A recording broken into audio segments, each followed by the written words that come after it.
नमस्कार, active news Mahak में आपका स्वागत है। मैं हूं आपके साथ आरोही। देखते हैं आज की नई ताजा खबरों में क्या है आपके लिए खास।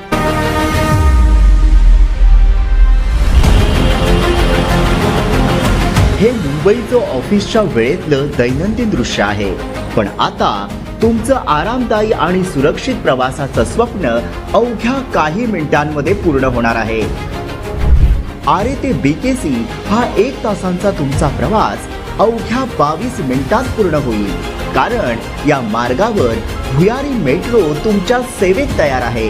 मोदी आणि देवाभाऊंच्या डबल इंजिन सरकारच्या वेगवान निर्णयाने मुंबईकरांचा प्रवास आल्हाददायक होणार आहे। यातील पहिला टप्पा 12.44 किमीचा असून दर 6.5 मिनिटांनी मेट्रो ट्रेनची सुविधा असेल। या मेट्रो प्रवासासाठी प्रवाशांना फक्त 10 ते 50 रुपये मोजावे लागणार आहे। यामध्ये आधुनिक तंत्रज्ञानाचा वापर करण्यात आलाय, याचा पावसावर कसलाही परिणाम होणार नाही। मेट्रो 1 आणि मेट्रो 7च्या कनेक्टिव्हिटीमुळे प्रवाशांचा प्रवास सुकर होणार आहे। माहितीच्या काळात मुंबई घडतंय सुपरफास्ट।